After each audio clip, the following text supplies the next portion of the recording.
feel free to ask. I do my best to answer them. I also like to ask you folks questions, not to test your Lincoln trivia knowledge, but to make it more of a conversation. So, what does everyone think of Mr. Lincoln's home? Looks like it just has been repainted yesterday, something. In 2016, we put a fresh coat of paint on there. Gets a new coat of paint every 7 to 10 years based on need. Helps us protect a lot of that original siding on there. For about the weatherboard, this is the original weatherboard. It has been replaced a few times already. So some of it has been replaced, but the house itself is 80% original. It's never been moved, sits on the original foundation. The house is built on a natural berm or little hill. A lot of people think we raised it. We did not. It's always been just like you see. Is this house what you expected? No. Was anybody maybe thinking smaller? Much smaller. Maybe in that log cabin frame of mind? Yeah. Was anybody thinking maybe bigger? Maybe in that White House frame of mind? We tend to do that with old Lincoln. We think of the beginning of his life, the rail splitter, the frontiersman, the one-room log cabin, and of course we think of the ending, our 16th president, arguably our greatest. By doing so, we bookend his life. Here, this is the middle. This is the meat and cheese, as it were, of a Lincoln life sandwich. And for 17 years, Abraham Lincoln lived in this home, and he's a normal guy doing normal things. How many of you have a job? Had a job, maybe. Yeah, I had a job. Yeah, most of us do, right? Lincoln's got a job. Lincoln's got bills to pay, got a mortgage on his house. He's a lawyer, pretty good one. His law office is about 4 blocks over that way. So he didn't pay cash, it was a mortgage? Correct, right? About 4 blocks over there, not a bad walk on a day like today. Sure beats an hour stuck in traffic, right? Yeah. He's raising his family in here, right? 3 of his sons are born in this home. His wife is here maintaining the house during the day. They don't call him Mr. President in here. They call him Father. So let's talk about your homes for a second. What is your favorite room in your home? Bedroom. No bed on earth quite as comfortable as yours. Some of these hotel beds these days come pretty close, but there's just no bed like yours. We'll see all of the Lincoln's bedrooms today where they laid their heads at night, had their dreams just like us. Who else has a favorite room in their home? My kitchen. Ooh, who likes to eat? Yeah. Is anybody a good cook? Yeah, I like to cook. Yeah, I get a lot of this when I ask that question too, right? Well, ask him. Well, see Mrs. Lincoln's kitchen today where she prepared her family's meals, taught herself how to cook in that kitchen over an open fire, no less. By the time they leave this town, she is renowned for her cooking ability. Tells us a lot about her. We'll see the dining room where she served those meals to her family as well. And they sat down together, talked about their days. Anyone else have a favorite room in their home? With TVs. Ah, the TV. A lot of times we call that the family room or the living room. Had some folks who are pretty fancy and they've got themselves a theater room, Yeah. right? How about bathroom? No. We'll get to that one in a second. Has anybody got a spot in the room their TV's in they like to sit in? Couches. Maybe a beat up old lazy boy recliner they love to fall asleep in, right? The Lincolns have a very similar room. Believe it or not, they've got some technology in there too. Old Lincoln has a spot as well. I'll be sure to point that out to you. The bathroom. The throne, right? We expect privacy in that room these days, don't we? Yes. The Lincoln's bathroom, it is located way at the far end of the backyard in the outhouse. A 3-seat outhouse. So maybe not a lot of privacy going on in there. A little bit different than we do it today, but still the same functions happening in there, right? When we think of Abraham Lincoln, we think of a man like no other. Today, you are going to see a home like yours and mine. Now, what's going to happen here is I'm going to walk up there, open that front door. Everybody's going to walk in past me to your left into the parlors. They are along 2 rooms, plenty of room to fill in there. As you walk up these steps, I invite you to use the railing for safety. The second set of steps you encounter there are deeper than we're used to. I see a lot of people trip on those. If you're hanging onto the railing, you won't have to kiss Mr. Lincoln's steps. He thinks that's kind of strange. Anyway, you folks ready to see Mr. Lincoln's home? Yes. All right. Were the ring cutters on here when that was built? They were. Can I go and take a picture of the Lincoln sign? You can do that after the tour because we've got to go in right now. I got a time frame to keep. Right this way, folks.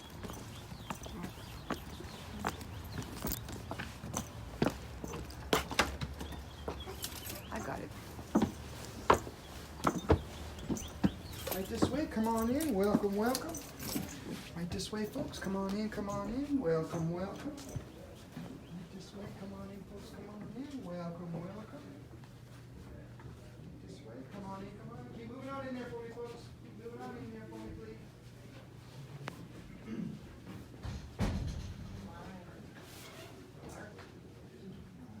First things first, ma'am, I need you to wear your bag to the front of your body, please. Thank you. And everyone do me a favor and take a step towards the railing. I'm coming in behind you. Coming in behind you here. Coming in behind you. And I'm actually going to go right where you folks are standing here. Can you step to your right for me? This curve is the perfect spot. Just a gentle reminder to everyone to please be careful of doors, door frames, and walls. It is the silly thing about those walls. They're all around us. Wah, wah. That's my dad joke for the day. I don't know if that would be a Lincoln humor or not, but I think it's right. Pretty close. Pretty close. So welcome, everyone, to Mr. Lincoln's home, the only home he ever owned. As guests today in Mr. Lincoln's home, it is appropriate that we start out here in the parlors. It's where the Lincolns would host their guests, have their parties. When you folks have people over, what room or rooms do you hang out in? Living room. Kitchen, living room, dining room, family room. Rumpus room. Rumpus room, that sounds fun, right? Maybe you got to set up in the basement, maybe your room. We kind of use all of our space today, don't we? Back then when you had folks over, it would only be in here, and that is all that the space was used for. If no one is over, the doors are closed, the family isn't in here, they don't even heat the space in the winter unless they're expecting guests. Now, what's the biggest party you've ever had at your house? Graduation party. Graduation party? About how many people do you think were there? 60, 70. 60, 70. Ooh-wee. Anybody else coming close to that? Maybe a birthday party around 20 or 30, right? Mrs. Lincoln once had a party where she invited 700 people. Now, you're hard-pressed to fit 700 people in here, right? But how she did it was, you got an invitation for 5, 5:15, 5:20, 5:30, and so on. And back then, you'd show up, have a little snacky, shake Mr. Lincoln's hand, chat with Mrs. Lincoln, and be on your way. So there was never all that many people at one time. Pretty smart, right? But I want to tell you about a night in May of 1860 when 27 well-dressed gentlemen showed up to the house unannounced. And they came to offer Mr. Lincoln the chance to run for president as the Republican nominee. Now, if 27 men showed up to your house and offered you the chance to run for president, what would you tell them? You're crazy. Right? Most people say no, they don't phrase it that nicely. Any takers? Ma'am, your bag is already rubbing against that door. Well, I guess I would ask. I don't why. want to, you're filming, right? I don't want to stand and. Right. I'm more concerned about this artifact than I am about Sorry this about movie. that. Sorry. Right? So we have to protect this Don't want to be artifact. in the way of the film. Sorry. So, Get off you now. Yeah. Thank you. Sorry about that. You can tell me. no takers in this group. I'll think about it. Interesting. That's exactly what Abraham Lincoln told him. Told him he wanted to think about it. Wanted to think about it. Have you ever had a big decision to make in your life? Did you want to think about it? Take it home, roll it over, talk it over with your family, your significant other. Lincoln is no different. And he's a smart fellow. He sees the big picture. He understands if he is elected, there is going to be trouble. He knows that some southern states have said, if a Republican is elected, we will secede from the Union. Secession will most likely lead to war, and as president, you're going to have to deal with that. That is a lot to willingly take on. Sure, you want to be president, but at what cost? And what cost to yourself? So Abraham Lincoln, he thinks about it. Takes 3 days, sits down, writes a letter, says, I'm your man. The following morning, he mails it off, and of course, we know where he goes on to from there. Any questions for me here in the parlors? Anything you see? What was his Anything I see? position when he wrote that letter? Was he a senator then, or? He was a congressman? lawyer. Oh, he's not a congressman at all then? No, not at that point. He is considered the leader of the Republican Party in Illinois. He played a major role in the formation of the Republican Party in this state.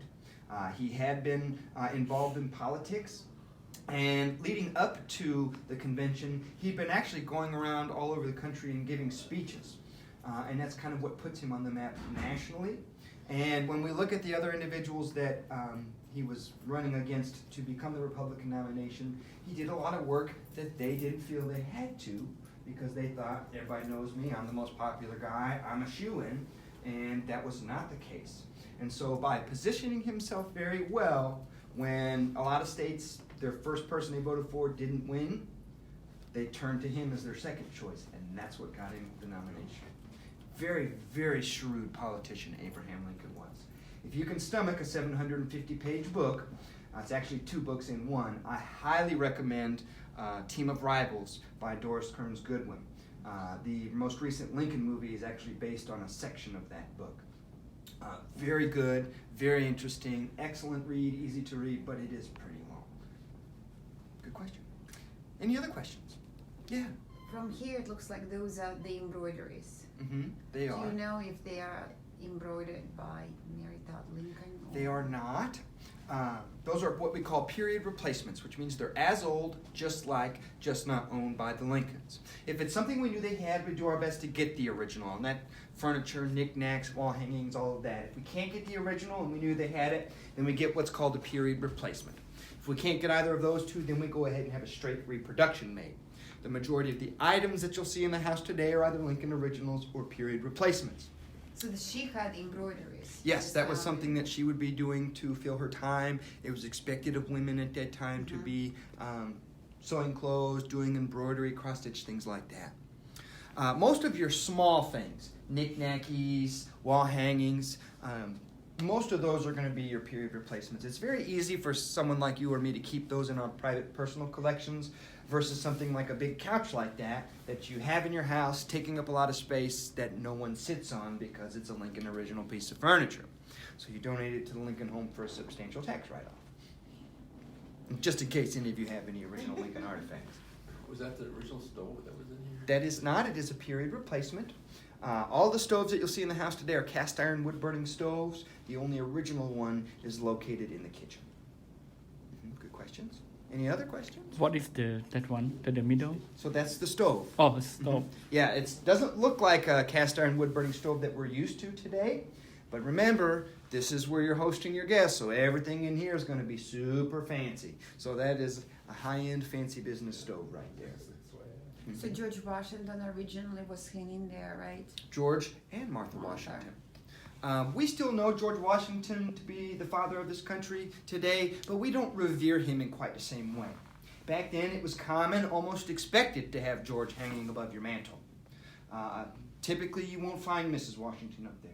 But Mrs. Lincoln is a strong, independent woman, so in a Lincoln home, there'll be a strong, independent woman hanging above the mantle, and you get Mr. and Mrs. Washington. Good questions. Gotcha. Good questions. So the shells on the bottom, that's something that they would pick out right These there. little ones down here on the floor you're talking about? Abalone? shells. That is an abalone shell. Very Why good. it's very big like that? So those are original, and those were a gift to Mrs. Lincoln from a friend in what is now Washington State. And most of the folks in this area will never leave the town, let alone the state, dreaming only of going all the way to the Pacific Ocean, especially at that time. So those are quite a talking point. Mrs. Lincoln, what are those? Oh my goodness, those are abalone shells. They come from the Pacific Ocean. Hold it up to your ear, you could hear the ocean. Great piece to have in your parlors. So everybody's got to eat. So did the Lincolns. Now, as you pass through the dining room, check out the table and chairs. They're original, where the Lincolns would have sat down together and eaten their meals, talked about their days. See if you can't spot Mrs. Lincoln's specialty, her white almond cake. Then head on into the next room with red wallpaper. Right this way, please.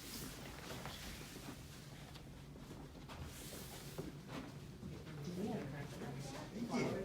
that's a good question. I'm going to elaborate on that in the next room.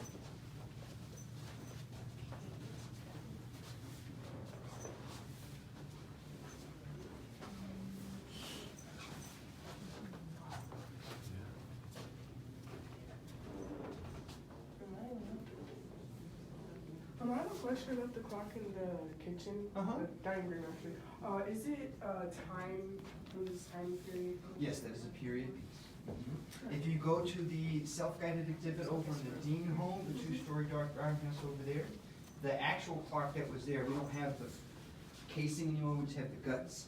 But you still see the pendulum and stuff. That's in a case over there you can check out. Cool. Everybody kind of slide on down here for me, that way everybody fits. Do be mindful, the doors, door frames, and walls. So there's a whole new heating element where the fireplace is. Fireplaces and stoves, correct. So this is the sitting room. Today we would call this the family or the living room. What do you folks do in your family or living room? Read. Watch TV. Watch TV, right? What did you say? Nap. Read, Nap. nap, sleep, right? Eat, sew, hang out, talk, toys, games, puzzles, horse around, homework. Not a lot of furniture. Yeah, all of these things, right? So, the Lincolns are no different than us. Now, they don't have a big TV to watch, or a fancy phone to play on, or a tablet, or a laptop, but they've got some technology in here. It's that crazy looking box on the table. That is the original Lincoln stereoscope. Flip open the lids like you see there to allow light into the device. Pick up one of the dual picture placard cards, place it in the top. Grab the oculars, turn them to focus, and when you look in there, you see your photo in 3D. 3D in the 1800s, are you kidding me? That is top of the line technology right there. You know the boys love that. It cost Abraham Lincoln $25, a good chunk of change back then. Today, that would be like him going out and picking up the biggest, flattest, shiniest TV they make and bringing it home for the fan. Can any of you remember a time when perhaps mom or dad brought home a fancy new piece of technology for your whole family to enjoy? What was it? An iPhone. What was it down there? Projector. Oh, a projector. All right. Getting real big and fancy there. Right. In my house, it was a Nintendo Entertainment System, all 8 bits of it. Holy cow, are we excited over that thing. One of my most favorite answers, a woman said, Dad brought home a big credenza that had a stereo, television set, and record player all in one, and they bought it so they'd have something to watch the moon landing on. So not only is that a pretty cool piece, it's a neat story that goes right along with it. And we can see that over